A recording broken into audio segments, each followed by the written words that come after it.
What's up everybody, Bueller here again, adding another video to the live trading playlist. Today we're going to be looking at Roblox. Today JBake streamed, so I had the chance to go and take some of my own trades on my own levels. I ended up posting Roblox, AMD, Tesla Spy, and a couple other things during the day on the trade floor.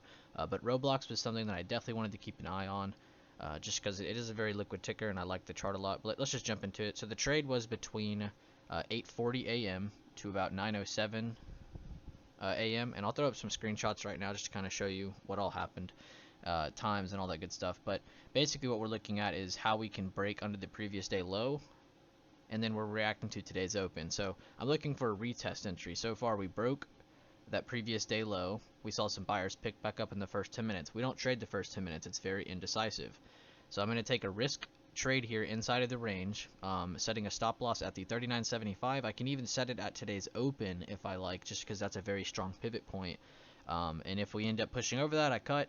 If we end up holding under that, we hold the position until we can see a better test of 39.35 and maybe even today's low. If we end up breaking today's low, we can look for further levels below. I think I enter here in a second.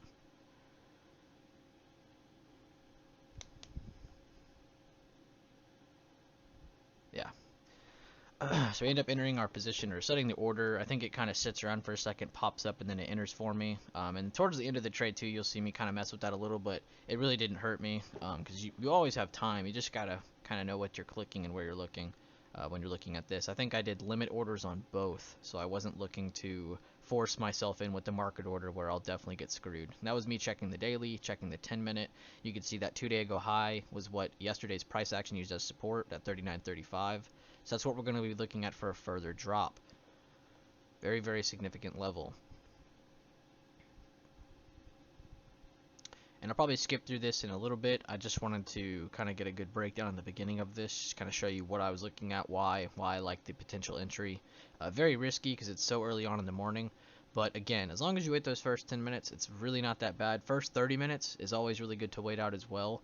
But you're also going to miss out on some opportunity. So as you learn more from open range breakouts and retest plays, it'll definitely help you out. But as you can see, that 39.75 is that previous day close. That's a great level that they're testing right now. If they get over that and today's open, I'm definitely out of this position.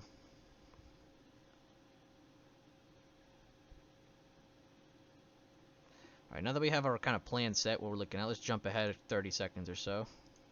This is a just under 30-minute trade.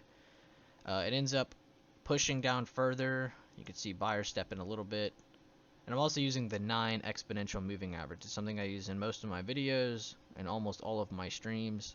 It's just something I like to use for short-term confirmation, short-term guidance. So right here we're looking for a new low of day to be made. If it can push with volume, it should give you a lot more confidence, but any new low of day is of course going to be a good sign for you. But as you can see, that candle that I entered on ended up closing under the 39.35. That's the very, very strong level that we just looked at. The 2-day ago high, which was yesterday's supports. So if we end up breaking that, there's a significant chance we drop lower, even without rising volume. So we'll have to see what we do here in a few more minutes. Let's jump ahead a little bit more. And you can see that new low is made. We still have about 2 minutes, another minute in that candle. You can see we now have a new low and rising volume, a very, very good sign that sellers have control here out of the gate after selling, buying back up, rejecting previous day close continuously, and then making that new low with accumulating volume. We just talked about this in a bunch of my most recent videos, so make sure you check out a lot of the videos on the public part of the channel. But this is, of course, the private playlist. So if you're here, I appreciate you having the playlist. I appreciate you looking through these videos. And my thought process right here is we continuously either need to make more lows with good volume, or we're going to see any kind of small pullback to the 9 EMA, or even these levels here, the lows, or even that 39.35, where we'll see bears reject them again, or we'll see buyers slowly take it back up, and I'll look to cut my position for either small gains or a very small loss. Let's jump ahead a little bit more. We end up getting that scenario with the buyer reaction popping up. They end up fighting it back up towards the 9 EMA, towards that 39.35 level. We even have rising volume on that candle, but we have no close over the level or the EMA, giving me maybe a little bit of, shakiness to this trade, but overall you should still have confidence, because nothing has really changed in your plan yet. We pointed out the scenarios when we were pushing, we pointed out the scenarios when we were still entering, so we know what's ahead. We just have to stick to what's going to happen, right? You don't just change the plan last second. So if it would have pushed above this 9 EMA, I probably would have just started taking very small profits or cutting it for very small, or probably even just be break even right there. But let's jump ahead a little bit more. You can see the bears step right back in. Not taking anything out crazy yet. Still rejecting the 9 EMA. Knowing that I need to see a new low for more confidence for further continuation down. And we end up getting it. On the very next candle, we end up getting it. Even with lowering volume, it's not looking too bad because we've already had the continuation with rising volume. This doesn't have to have continuing rising volume every time we make a new low. It just should give you more confidence. The first time is what's important because that's what initiates all of this. We end up getting that. And I think towards the end here, I'll let the last minute play out. Towards the end of this trade, I had an issue trying to get out. I think I set it at like $1 more above for my limit order. I ended up pulling it back just literally $1. And then it filled me, not instantly, but very quickly. So you'll end up seeing me struggle to exit at the very end. The main target was 37.85, but at this time, SPY and the Qs were pushing up. So I was like, you know what? I am in a really good scenario here where I'm up almost about 20%. I need to just start looking to take profits as momentum's giving out in the overall market. Maybe not Roblox itself, but the overall market's not looking too hot for my position to continue down. So I need to get out of this trade pretty soon. Plus, it's 20%. It's not a bad trade. We're hitting the 38.50 as anticipated. And we'll go through the levels on another chart right after I end this little recording here. As you can see, I'm still trying to exit out of my trade. I changed it to $1 back up, and it fills me instantly. So I'm out of that trade for a little over 20%. I think it was 20% on the dot, actually. But let's go look at that chart though. So I have Roblox here now. You can see a lot more has happened since then. So good thing I exited because ever since then it's just pumped back up and we're back to basically where I was looking to enter. It looks good actually for another short if we don't end up getting that push over that today's open, today's pre-market high. But overall, and just to show everybody on the 1 minute, because I know some people like to do this where they just like to visualize entry to the exit, so you can perfectly see entry to exit, even though I did not look at the 1 minute, just to kind of show you. But let's look at that again.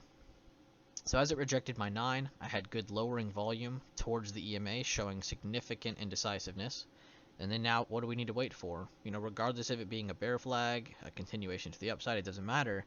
We need to trust the next signal. We end up getting a drop to the downside for a new low with rising volume. Very, very good sign for continuation. We end up getting the pull back up. And yeah, they might have a little bit of rising volume, but look at the general volume. It's lower than even just this volume. So it's really not that significant in comparison to how we got here, right? So it ends up rejecting that same area as well as the 9 EMA. So price action and the indicator working together. We end up getting the continuation down, no new low. Further continuation, new low. All right, so that's a good sign. And an accumulation of volume, giving us a little bit more volume than those two candles there. So really good sign. And then we end up pushing one more rising volume candle into here before we end up getting that long-legged doji candle. So since then, and this is what you should do in all of your trades, review what happened afterwards, not how could I have made more or what could I have done different. It's just you need to visualize it. Going through this and visualizing is going to help you in future trades.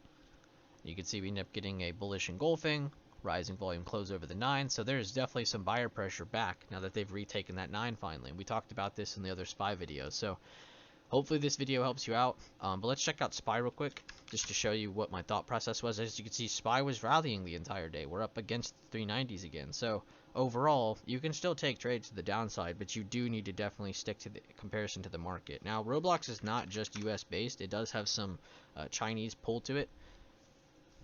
So just wanted to add that on. But as you can see, Chinese market didn't really fall either. So Roblox really just doing its own thing. And let's see the levels. One last thing. The levels. What levels do I have set? I don't have the original TA routine level set because we're under all of the lows over here. These are new lows all right here, right? So I have to find new levels. There is no price history down here. So I grabbed the low of where we fell from. I grabbed a bunch of emerging candles from when we slowed down here and rallied. And I did the same thing here. We ended up grabbing this low and we're focused on this base. So giving myself a lot of really good effective levels from the bigger time frame, and then zooming down to the smaller time frame and giving myself that previous day open, previous day high, previous day low, previous day close, pre-market high, and the pre-market low. Giving myself a lot of really good levels to trust before the market's even open, giving myself really good time to plan this out. So even if I didn't have Roblox on watch last night or the day before, it's still giving me a lot of really good opportunity, even if I wasn't watching it instantly. So that's really what these levels are for, or to empower you, give you confidence, and give you really good setups and opportunity. But hopefully you guys enjoy this trade. You don't have to leave likes on these videos. It'll be a private playlist. But please, please give me some feedback in chat or in the comments, something. But I'll see you guys later on, and hopefully you enjoy these.